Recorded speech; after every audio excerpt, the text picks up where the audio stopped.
moi, je vais vous parler donc de réduction photométrique. Euh, donc, sous prisme, bon, mais je vais aussi d'abord vous parler de Grappa, qui est une base de données qui a une petite histoire maintenant et qui va permettre de faire pas mal de choses. Euh, Donc, qu'est-ce que c'est déjà, Grappa, hein? C'est Gaia sur un CD, quoi, enfin sur un disque dur. Prism va pouvoir nous permettre de l'utiliser, cette base de données Gaia. Hein. Alors, comment faire? Alors, ensuite, voilà. Gaia, alors, Grappa, pardon. Donc, ça veut dire, alors, ce projet, je l'ai débuté quand Gaia était en version DR2. Donc il y a déjà quelques années. À l'époque, on n'avait pas dans Prism d'accès aux données Gaia immédiates. Et surtout, on avait besoin d'Internet. Enfin, le seul moyen qu'on avait à l'époque, c'était d'utiliser Internet. Hein. Donc Gaia réduit pour l'astrométrie et la photométrie. Voilà, c'était l'objet, c'était de compiler Gaia et le rendre accessible dans un outil de traitement d'images, aussi comment dire, mince, je cherche mon mot, un outil de cartographie du ciel, une carte du ciel, hein, pour pointer un télescope, pour pouvoir voilà, avoir une image des étoiles sur le ciel. Et puis derrière, faire de la réduction, hein, donc photométrique, astrométrique, avec la précision de Gaia, quoi. Hein. Et puis maintenant, c'est d'aller plus loin, c'est d'aller chercher aussi des données comme celles qu'on a vues plus précédemment sur les étoiles variables, par exemple. Hein. La compilation, je ne vais peut-être pas rentrer sur tout le détail de tout ce qui est écrit, hein, les flanches seront distribuées. Donc, c'était énormément de données, il a fallu tout compacter, voilà, réorganiser les données. Gaia en fait, n'utilise pas, comme pour les catalogues classiques, d'ordonnancement par ascension droite déclinaison, mais c'est le source ID qui prédomine. Donc, il fallait retrier tout ça en ascension droite. Bon, bref, il y a eu pas mal d'informatique derrière. Et on a un fichier, enfin une base de données qui pèse 89 gigas à la fin et qui peut être accédée dans un outil comme Prism, par exemple. Voilà. Donc, en plus de ça, j'ai produit, en plus de cette base, j'ai produit quelques outils open source qui sont pas en Python, hein, mais qui permettent d'accéder à ces données et de vérifier déjà si les données sont cohérentes par rapport à ce qu'on peut trouver sur Aladdin, et puis voilà, donc de faire des correspondances de mesures. Par exemple, l'utilitaire qui a servi à faire les courbes sur les filtres rapaces, il utilise Grappa et il a été développé dans ce cadre-là, quoi. Hein. Donc, c'est des petits outils. Voilà, alors je vais passer à la démonstration. L'image que vous voyez là, c'est pas de la photométrie, mais c'est toutes les RR-lire du ciel dans Gaia, hein, enfin, qui ont été répertoriées comme RR-lire par Gaia. Et voilà, donc au-delà de la photométrie, de l'astrométrie, on a accès quand même à plein de choses et ce n'est pas. Voilà, ça nous ouvre plein de portes pour pouvoir travailler dans différents domaines, quoi. Donc je vais passer sous Prisme. Alors, je ne sais pas si par contre, il faut que je vous montre. Ah oui, il faut que je change le partage, la fenêtre de partage. Nouveau partage, Prisme. Alors, vous me dites si vous voyez l'écran Prisme. Oui. C'est bon? Oui, c'est bon. OK. Bon, je ne sais pas si beaucoup de monde connaît l'outil. Je suppose qu'une petite partie le connaît. Donc, Prism, c'est les cartes du ciel, la commande de télescope, de caméra, de plein de matériel d'observation. Mais c'est aussi derrière de l'analyse de ces images, de la réduction photométrique. Donc là, je ne vais pas rentrer sur la partie pré-traitement. Hein. Ça, je pense que c'est un autre sujet. Et puis, ce qui nous préoccupe là maintenant, c'est de pouvoir extraire des données numériques à partir d'une image faite sur le ciel. Par exemple, là dans dans cet exemple-là, sur un champ photométrique qui avait été demandé par Thierry pour calibrer les filtres. Hein. Donc là, c'est le champ SA51 et l'image a été faite avec le filtre A qui correspond à la bande, enfin au Gaia G, quoi. Hein. Donc, voilà, donc on a une image prise par Anaël Wunsch, là par exemple, et la première chose qu'on va faire, c'est faire la réduction astrométrique pour commencer, parce que ça peut être sympa quand même de savoir à quelle étoile on a affaire et quelle position. Donc, il y a un outil d'analyse qui permet de faire l'astrométrie très rapidement. Donc, on fait un étalonnage automatique. Alors, bien sûr, les champs, c'est une image fixe, ça ne veut pas. Les champs fixes sont pré-réglés correctement, hein. On a rentré la focale approximative du télescope, la taille des pixels, par exemple. Enfin, voilà, il y a des choses qui sont déjà quand même préétablies. Mais grâce à ça, on va pouvoir facilement faire la réduction, dans ce cas-là, astrométrique. Là, je lance le traitement. L'outil va détecter toutes les étoiles qu'il peut détecter, faire une mise en correspondance ensuite avec ce qu'il connaît dans le catalogue, sur cette zone du ciel. Donc là, l'ordinateur le fait en direct, hein, donc c'est un petit peu long. Enfin long, c'est quand même rapide finalement, il y a quand même pas mal d'étoiles, hein, on regarde, il y a 3000 étoiles. Donc ensuite, cet outil nous propose un petit menu là où on peut choisir le degré des polynômes de transformation, donc pour augmenter, avoir une précision relativement intéressante. Là, on a sur un polynôme degré 5, des résidus. Par exemple, le résidu total, c'est 71 milliards secondes, hein, c'est super, quoi. On a des résultats très, très, très intéressants. Donc, on peut voir ici, dans cette zone-là, les résidus pour chacune des étoiles. Alors là, c'est les meilleurs, hein, bien sûr, on ne voit pas le reste, mais on a des étoiles qui sont très, très bien positionnées. Donc, je valide ça. Et tac, voilà, il a terminé, l'image est calibrée, il a enregistré dans l'entête de l'image ce qu'il avait besoin d'enregistrer pour qu'ensuite on puisse retrouver les positions. Alors, je ne sais pas si vous voyez, mais en bas de l'écran, ici, on a la position du curseur sur l'image, hein. Donc, on voit la ERA et DEC alpha delta là, qui bougent. Voilà, l'image est calibrée. On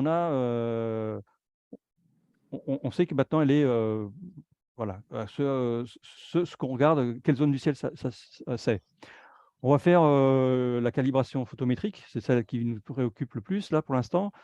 Et donc, même chose, on a un menu photométrie et ici un étalonnage automatique. Donc, le panneau qui apparaît maintenant nous permet donc de. Alors, on peut voir que les paramètres là ont évolué, la focale a été mise à jour. Et puis, on a. Alors, l'angle, bon, ça c'est l'orientation de l'image, donc normalement elle est bien orientée. Et on a en bas la bande que l'on a utilisée enfin qu'on va utiliser dans le catalogue pour mettre en correspondance les magnitudes. Comme c'est une image qui a été prise avec le filtre Rapace A, donc le filtre G, en fait il faut prendre la bande magnitude V, hein. Ça c'est bon, voilà, Cyril n'a pas traduit exactement ce à quoi il avait à faire, mais bon, c'est le V, c'est correspond au G de Gaïa. Donc, j'ai choisi cette bande. Là, le polynôme, on va laisser 2, ce n'est pas très important. Et globalement, les paramètres ici sont suffisants pour lancer une calibration. Alors, bon, tout est prévu d'avance. Là, j'ai choisi une image qui se passe très bien. Des fois, on a peut-être des petits soucis quand on n'a pas bien réglé les paramètres dans l'entête, par exemple, ou alors l'image, elle est tournée. Voilà, il y a des choses qu'il faut faire attention. Quand tout se passe bien, voilà, on a à nouveau un petit menu qui apparaît. Prism est content, il a trouvé pas mal de correspondances, hein. On en retrouve aussi énormément d'étoiles. Et maintenant, il faut dire qu'est-ce qu'on veut prendre comme étalon, quoi. Alors, on peut voir ici, donc, dans la partie, j'ai déplacé mon petit ascenseur là pour voir quelles étaient les étoiles les mieux raccordées en fait au catalogue. Et on a des étoiles ici, par exemple, avec des résidus très très faibles, hein, donc magnitude 11 en plus, c'est bien. Sur cette image-là, c'est brillant, on va dire, hein. Et on va faire un super étalon qui est basé sur toutes ces étoiles qui sont très très bien raccordées, hein. Voilà, je l'ai choisi, pardon. Et toutes ces étoiles que j'ai choisies là vont permettre de faire l'étalon de comparaison, quoi, hein. Voilà. Donc là, tu les coches manuellement pour en Je les coche manuellement, ouais. Si j'avais appuyé sur OK, il aurait pris celle par défaut. C'est celle qui a le minimum de résidus quand il les trouve, quoi, hein. Voilà. Et là, c'est fait. Voilà, la calibration est terminée. Donc, on peut reprendre une étoile et puis mesurer, par exemple, ici, cette étoile-là, je ne sais pas si dessus, voilà, il l'a trouvé. Donc, on a la magnitude qui apparaît, hein, 12,95 à plus ou moins 3. Alors, il y a que deux digits, hein, va falloir qu'on passe à 3. Et puis, on a aussi la position alpha-delta qui est donnée, puisqu'on avait préalablement fait la calibration astrométrique. Il n'y a pas le nom de l'étoile dans le catalogue Gaïa, hein, vous pouvez remarquer. Hein. Voilà. Alors, pour aller plus loin, ce qu'on peut faire, par exemple, c'est ça, c'est la mesure simple. Hein, je veux dire, voilà, une étoile, on sait quelle est notre étoile d'étude, elle est à tel endroit. On peut aller faire un pointage et avoir sa magnitude sur l'étoile, donc dans la bande G, puisqu'on a fait une mesure avec la référence Gaïa G, et surtout, on a pris l'image avec un filtre s'approchant de la bande, cette bande G. Quoi, hein. Ce que je peux vous montrer rapidement là, c'est comment extraire toutes les magnitudes ou toutes les positions toutes les étoiles de l'image. Il y a un outil qui est super puissant et c'est l'outil-là qui m'a permis enfin, qui a permis notamment à Thierry, tu le sais, de faire les fameuses courbes de calibration là où on voit en diagonale là, les étoiles qui se rapprochent de f de x égale x là où on a euh, il faut faire des mesures sur toutes les étoiles, les mesures toutes les étoiles de l'image, mais aussi savoir à quoi on a affaire, quelle est cette étoile. Et donc, pour pouvoir ensuite dire, ben, j'ai mesuré tant dans la bande G, mais c'est l'étoile source 1025 qui a telle magnitude dans la bande G. Donc ça l'outil ne le permet pas. Donc c'est pour ça que j'avais créé donc un petit utilitaire qui nous permettait de faire ce raccordement entre les mesures de prisme et ben, rechercher dans le catalogue ensuite quelle était l'étoile correspondant à ce qu'on regardait. Donc ça, par exemple, ben, ça peut être obtenu par une mesure globale sur toute l'image. On a ici un outil qui nous permet de faire mesure sur toutes les images, sur toutes les étoiles, pardon, et on a ici la possibilité de lancer cette recherche. Donc là, c'est comme la calibration photométrique est déjà réalisée, il n'y a plus rien à sélectionner. En fait, là, c'est que du temps de travail. Hein, donc l'ordinateur, là, il tourne. Donc c'est quand même des images assez importantes. Hein, là, c'est Anaël, donc il nous a envoyé des images super bien résolues. Je ne peux pas accéder à l'entête, par contre, là, pendant le traitement, mais c'est des images qui sont assez grosses. Hein. Donc là, c'est du 4700 par 3000. Et puis, voilà, il y a du monde. Hein. C'est des champs où il y a du monde. J'espère que ça ne va pas durer trop longtemps.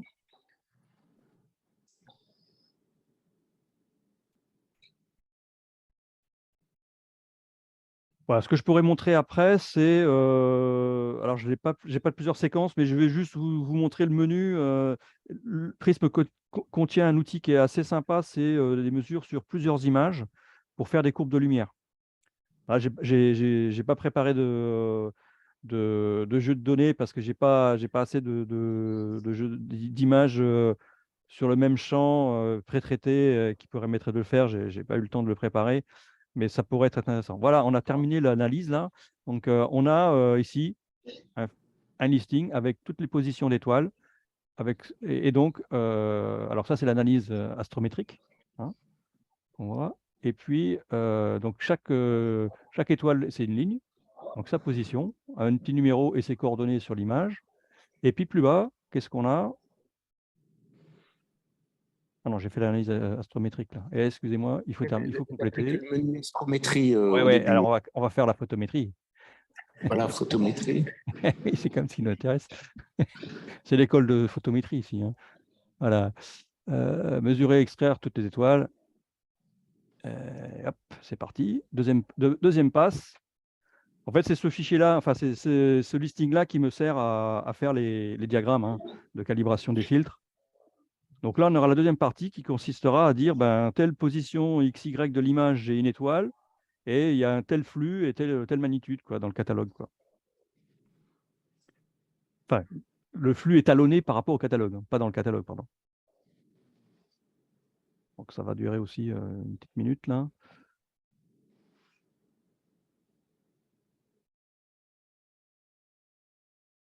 Voilà.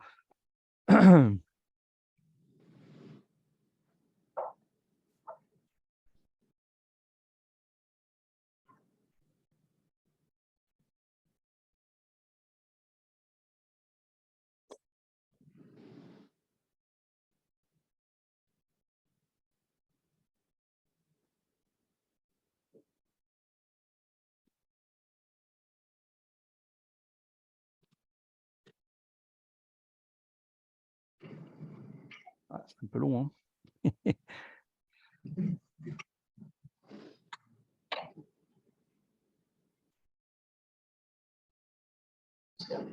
L'ordinateur, il chauffe la pièce, là. Voilà, c'est fait. Voilà. Bon, l'image, elle est un petit peu invisible maintenant, puisque on a toutes les informations supplémentaires. Donc, tout ce qu'on voit là, c'est les magnitudes de toutes les étoiles qui ont été retrouvées. Ça s'est superposé par rapport à l'ancien texte. On peut effacer ça. Il n'y a pas de souci. On va rafraîchir. Voilà, on retrouve notre image. On a 3 diagrammes qui sont apparus. Hein, donc, le fameux diagramme avec les magnitudes, la répartition des magnitudes. Donc, on voit que sur cette image d'Angers, donc on a dépassé le pic qui dépasse la magnitude 19. Là, où le critère qu'on vous propose de retenir, c'est avec une probabilité de 50%, quelle est la probabilité de détecter les étoiles? Et donc là, on voit qu'on va un peu au-delà de 20, Ouais, 20 vers ouais. 3, par exemple. Hein. Voilà, ouais, un peu, voilà. Donc là, c'est le nombre d'étoiles en fait qui est en histogramme. Là. C'est un historique. Ce qu'on peut voir là, par exemple, c'est la magnitude et puis la FWHM. Bon, ça c'est pour voir en gros si l'image elle est nette ou pas, quoi. Si elle est bien. Largeur à mi-hauteur des Voilà, étoiles la en largeur, fonction de la pardon, magnitude. sur la magnitude. Et là, la répartition donc par magnitude du rapport signal sur bruit. Et là, c'est là où on voit, bon ben, si on veut se limiter à, je sais pas, 0,6, on est à peu près au magnitude 20, quoi, hein, sur cette image. Hein. Bon, après, voilà. Donc ça, c'est les 3 diagrammes qui permettent d'analyser l'image dans sa globalité et qui donnent un certain nombre d'informations. Et comme je disais tout à l'heure, donc ce fameux listing, donc là, il s'est complété. Hein, on a maintenant, au-delà de l'astrométrie, on a la partie photométrique. Bon, c'est tout petit pour vous, hein, vous ne voyez rien du tout à l'écran, je pense. Mais il y a les XY, si c'est lisible. Et puis, donc, les largeurs à mi-hauteur, bon, l'angle De la de la tâche. tâche, voilà, ouais. La magnitude, les flux, l'O-C par rapport au modèle photométrique, et puis le rapport signal sur bruit. Voilà, pour toutes les étoiles.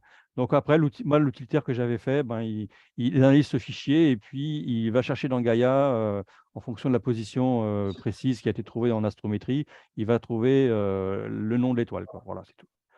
Mais là, par contre, on n'a pas la correspondance directe de toutes les étoiles, quoi, sur le catalogue. Hein. C'est dommage, mais bon, c'est comme ça. Voilà. Voilà, alors oui, je voulais parler tout à l'heure d'une analyse de plusieurs images. Donc, quand on regarde en photométrie, on a ici un menu photométrie sur une série d'images. Et on a donc, qu'est-ce qu'il faut faire? Bon, ça peut être un transit d'exoplanète ou une photométrie d'objets type astéroïde, parce qu'on peut aussi déplacer, enfin, il est capable de repérer un objet mobile.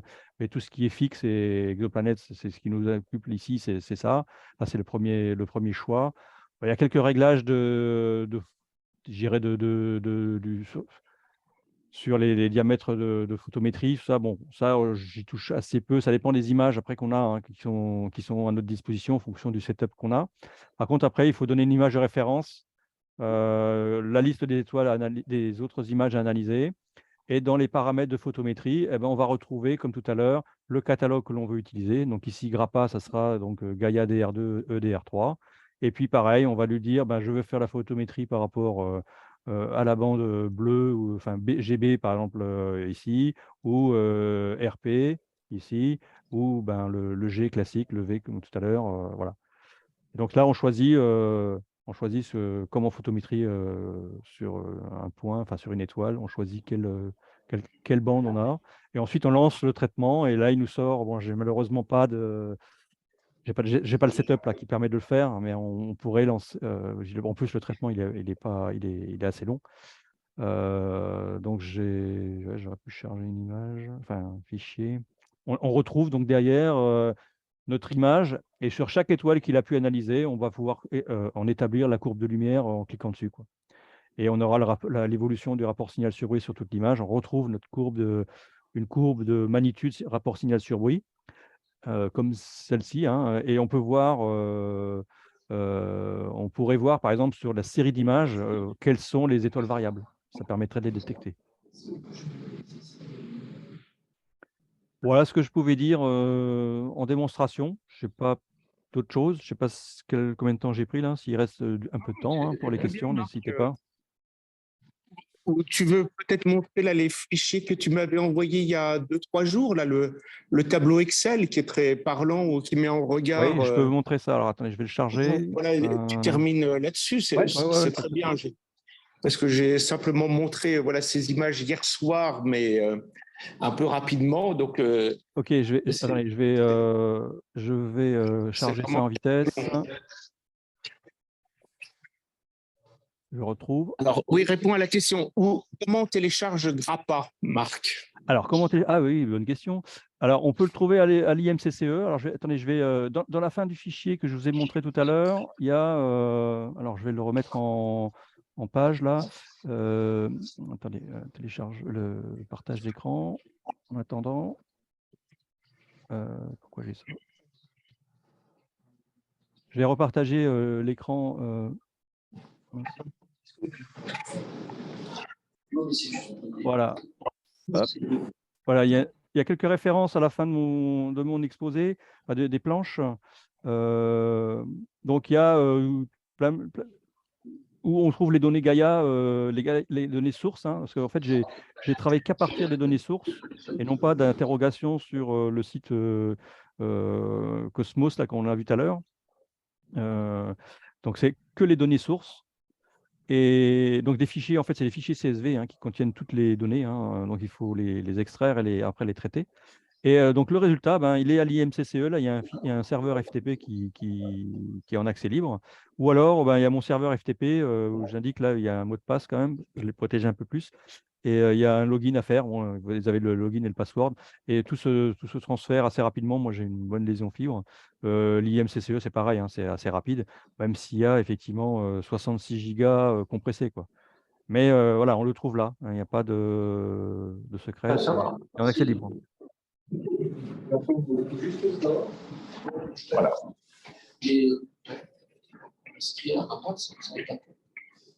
Par contre, je ne comprends pas les questions. Il faudra me les retraduire, Thierry, parce que je Non, mais n'entends pas bien. Hein.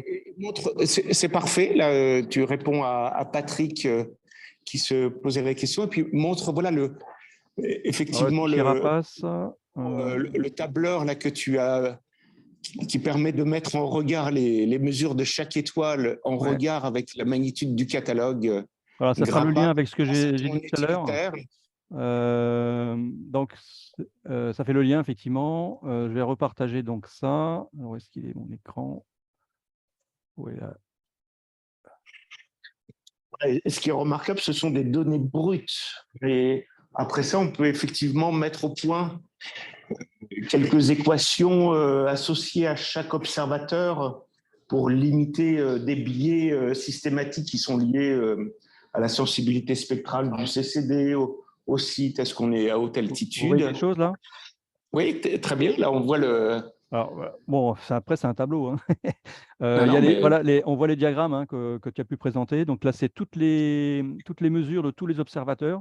Donc j'ai fait d'abord un tableau par observateur où il y avait donc l'extraction que vous avez pu voir là, de toutes les étoiles en astrométrie, en photométrie, qui a été convertie dans un fichier possédant le source ID de l'étoile, avec les magnitudes G, GBP et GRP de cette source, de chacune des sources mises en correspondance par l'utilitaire. Et ensuite, en faisant des simples courbes, nuages de points, on peut tracer ce genre de diagramme. Voilà, ici, il apparaît doucement. Il y a pas mal de monde. Voilà, donc là, c'est tous les observateurs en GRP. Donc, ben voilà, tous les observateurs. Là, on a ouais, comment on appelle ça? Donc, les équations des régressions linéaires, hein, on peut les retrouver ici. On pourrait analyser ça un peu plus finement et puis voir éventuellement si on peut corriger ou pas les mesures de façon intelligente. Enfin, je ne sais pas si ça peut se faire, hein, pourra pas. oui, oui, oui. Et donc voilà, en ordonnée, on a la Oui, mesure. en ordonnée, en ordonnée, pardon, on a la mesure, oui, effectivement, et en abscisse, on a la valeur de magnitude de chacune des sources dans le catalogue. Voilà. Et si c'était parfait, donc on devrait tous avoir une pente égale à 1 Voilà. et une ordonnée à l'origine de 0. Et là, dans les régressions linéaires, on voit qu'on est à 0,92, 0,98 en pente. Donc, Ouais, on est vraiment très bon. on est pas mal. Hein, ouais. Si on a un jeu de filtres, est-ce que chacun doit refaire ses courbes? Voilà, tu fais ta mesure pour calibrer ton cycle. Voilà, ce qui est déjà bien, c'est qu'on voit effectivement, là, brutalement, on n'a qu'un seul nuage de points. On pourrait effectivement avoir des nuages de points séparés les uns des autres, hein, ou avec des pentes plus ou moins variables. Notamment, on peut retrouver ce genre de phénomène dans les étoiles brillantes, où si on ne fait pas attention, l'image est saturée et la mesure derrière va être faussée. Et donc, on voit des points qui peuvent s'éloigner dans les étoiles brillantes, s'éloigner de la droite à la pente 1, quoi, hein. Là, alors, ce genre de diagramme, enfin, chaque observateur pourrait se le faire avec 3 images, hein, avec un bon temps de pause. Je sais pas, là, généralement, c'est 10 minutes qui ont été demandées et on a à peu près tous 10 minutes, je crois, dans les. Voilà, et on atteint, bon, après une certaine magnitude, hein. Mais voilà, on pourrait se faire chacun ce petit cet exercice. À 280. Et alors là, ce qu'il y en a au-dessus, c'est l'écart en fait entre les mesures et c'est le O-C en fait, hein, l'écart entre la mesure et la source Gaïa, hein, donc pour chacun des points. Donc on voit que on est autour de 0 et plus on s'éloigne de 0, plus l'écart va augmenter, hein, forcément. Donc, c'est à la fois le rapport signal sur bruit et puis Oui, il peut y avoir. voilà, il y a la rassure sur le bruit. Il peut y avoir aussi des variations plus systématiques liées aux écarts, hein. Les filtres ne sont pas parfaits. Et puis, alors on parle des filtres, mais il faut voir aussi que Gaïa, c'est des prismes, enfin, c'est de la dispersion, c'est sur un CCD, donc du silicium avec une certaine réponse. Nous, on a des moyens d'observation différents. On a des CMOS, on a des CCD qui ne sont pas tous les mêmes déjà. On a des optiques aussi devant qui vont filtrer plus ou moins la lumière d'une certaine manière. Donc, la réponse de chaque setup va être différente, quoi, hein. Et voilà, et on regarde bien sûr au travers de l'atmosphère. C'est ce qui a bien sûr. à limiter les bandes spectrales des filtres pour abaisser cette dispersion. Voilà. Bon, c'est super, Marc. Merci. Pas de rien. Je vais arrêter le partage là. Hop. Voilà, et donc vous voyez la boucle est bouclée. Donc Gaïa nous sort des alertes, Gaïa nous sort un catalogue. Maintenant, on a des filtres qui peuvent nous permettre de faire des mesures dans ce référentiel de Gaïa. Et la bonne nouvelle, ces filtres sont larges, vont donner de la sensibilité à nos télescopes. Et on voit bien que, voilà, à la fois pour Laurent et hier, Michel, on a des alertes. Eh bien, on peut livrer des données qu'on peut rapprocher des courbes de lumière sorties de Gaïa et on va compléter cet échantillonnage temporel qui est très limité par le satellite Gaïa et combler toutes ces discontinuités et à la fois sur des alertes, sur des machins constants. On n'a pas parlé également, il y a les lentilles gravitationnelles, vous savez, des objets qui passent derrière d'autres objets très massifs. Ça fait des courbes de lumière très particulières aussi que détecte Gaïa. Et Patrick, oui. Une petite question. Quelle est l'épaisseur de ces lumières ? Ils sont tous les trois de 2 mm. Voilà. Voilà, là, ils ont été fixés à 2 mm. Le A et le C, c'est du NBK7 qu'on a acheté chez Enmund. Et pour le B, le GBP, pour réjecter un rebond dans les couches, c'est du KG3, vous savez, des verres anticaloriques qui s'atténuent dans l'infrarouge. Bon, il n'y a plus qu'à. S'il n'y a pas d'autres questions.